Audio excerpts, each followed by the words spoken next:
sao giọt dinh ô cái hình khô linh lệ khao hô ở tâm lắm ở xa về nâng lung đầy lắm xua đất xì lệ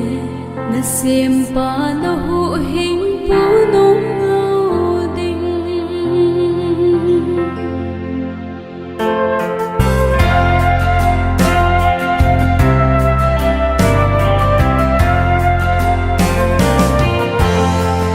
Mulou lamsao giọt dinh ô cái hình khô linh lệ khao hô ở tâm lắm ở xa về nâng lung đầy lắm xua đất xê lệ na xem pa na hộ hình bố nông lâu đình Mulou lamsao Christian hình khô na bùi lên xưa y ta vâng hầm lấy nộp xa na hầm nắng bùi lệ ắt xưa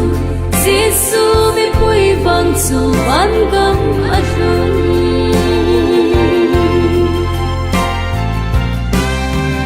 Ninh lim đôi ai hầu tê hô ít vết lệ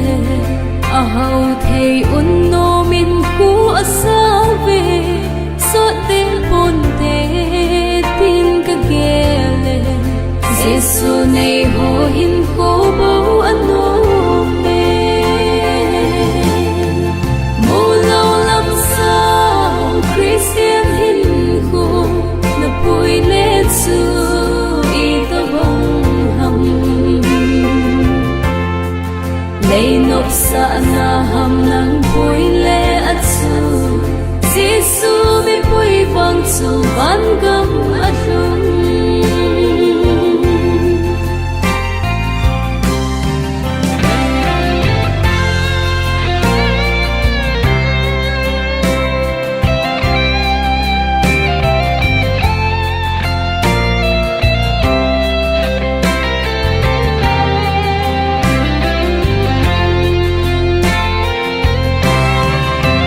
giọt nào làm vì hồ hin về tê mun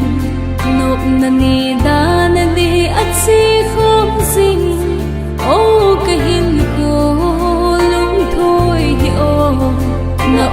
na mun hi cô dinh na gam Mulou lamsao Christian hin cô na bùi lên xưa y ta vang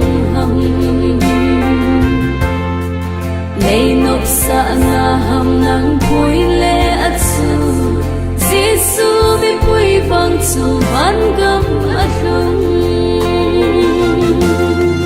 Mulou lamsao Christian hin khô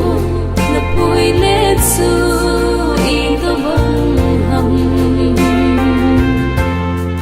lấy nộp xa na hầm nắng bùi